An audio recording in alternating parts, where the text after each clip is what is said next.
Hallo und herzlich willkommen bei moorprotection.wien, deinen zuverlässigen Partner und Podcast für mehr Sicherheit in deinem Leben.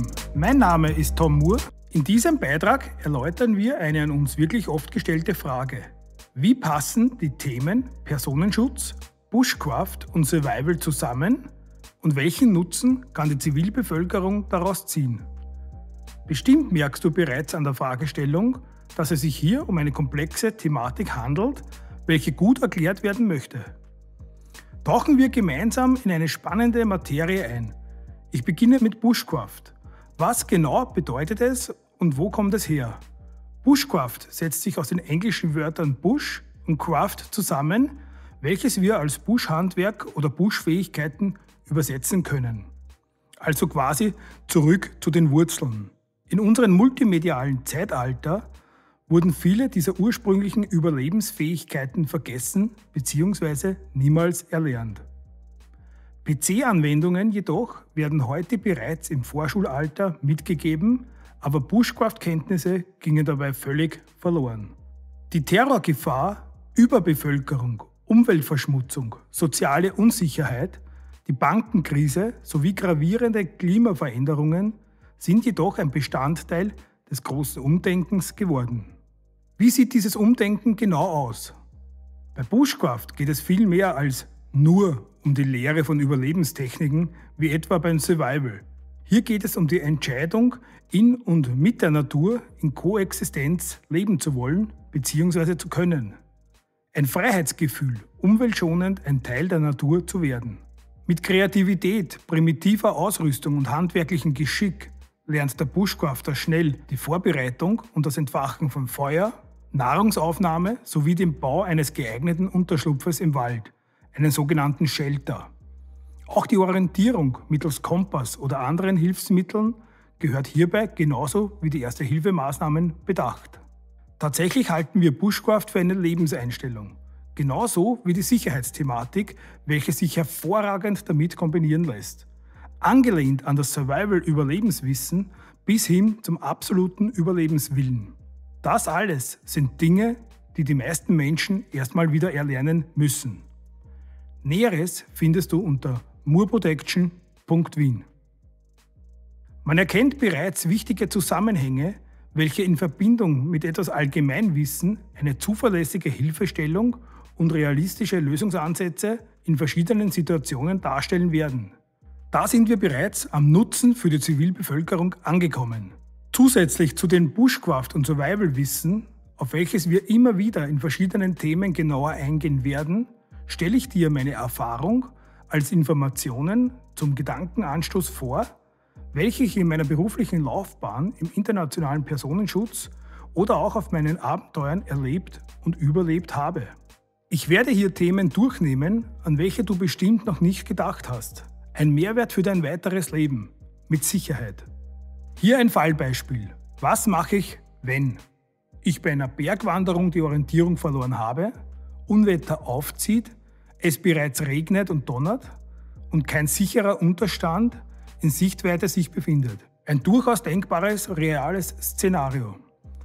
Im Optimalfall hast du bereits vor deiner Wanderung Präventivmaßnahmen für Notfälle getroffen. Sprich, deine Ausrüstung so gewählt, dass du auch in einer Notsituation gut vorbereitet wärst. Falls dieses nicht der Fall ist, hier nun zum Beispiel. Vorab werde ich einen sicheren Schlafplatz zum Übernachten suchen. Eine Nacht im Freien unter den Sternenhimmel wird voraussichtlich nicht die gemütlichste Nacht deines Lebens werden. Ich werde versuchen, mir gegebenenfalls einen Unterschlupf zu suchen, welcher mich gegen Kälte und Regen schützt. Vielleicht ein Felsvorsprung, ein entwurzelter Baum, ein Hochstand oder vielleicht sogar eine Höhle. Situationsbedingt werde ich diesen mit etwas Geschick so einrichten, dass ich gut geschützt bin. Als Notunterkunft werde ich alles verwenden, was der Wald hergibt, sei es Äste, Laub oder Nadeln, welche ich hervorragend zum Decken des Daches bzw. zum Auslegen des Innenraums verwenden kann.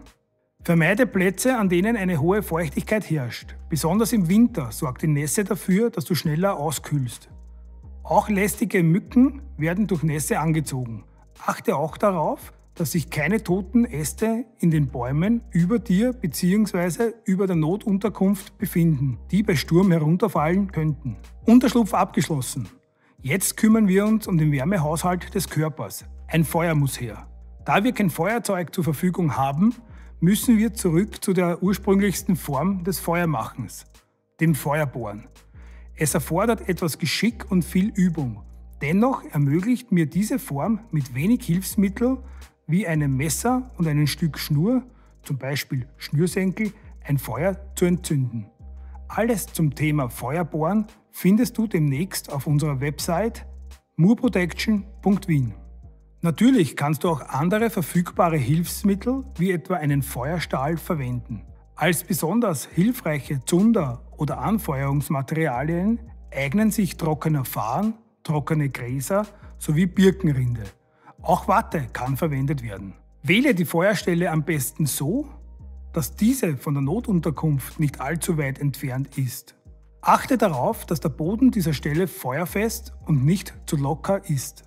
Grenze deine Feuerstelle, wenn möglich, mit Steinen aus, um eine unkontrollierte Ausbreitung des Feuers zu verhindern, um keine Schäden in der Natur zu hinterlassen. Achte bitte besonders darauf, dass du das Feuer vor Verlassen des Notlagerplatzes gut und sicher löscht. Unterkunft und Feuer sind somit abgeschlossen.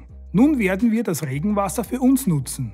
Um einen Trinkwasservorrat anzulegen, werde ich mit einer wasserfesten Plane, einen Regenponcho oder Jacke das Regenwasser sammeln, um es zu nutzen. Regenwasser besitzt die nützliche Eigenschaft, dass es bedenkenlos sofort als Trinkwasser genutzt werden kann, außer in Regionen mit auffällig starker Luftverschmutzung. Auch hierfür findest du weiterführende Informationen auf unserer Website moorprotection.wien. Genau solche Situationen zeigen, wie wichtig es ist, gut vorbereitet zu sein. Bushcraft- und Survival-Fähigkeiten, welche früher als fixer Ausbildungsteil ausschließlich rein zur militärischen Ausbildung zählte, ist heute durchaus gesellschaftsfähig geworden und heute zur Krisenvorsorge nicht mehr wegzudenken. Ein absoluter Mehrwert auch im Freizeitbereich beim Campen mit Freunden oder mit der Familie.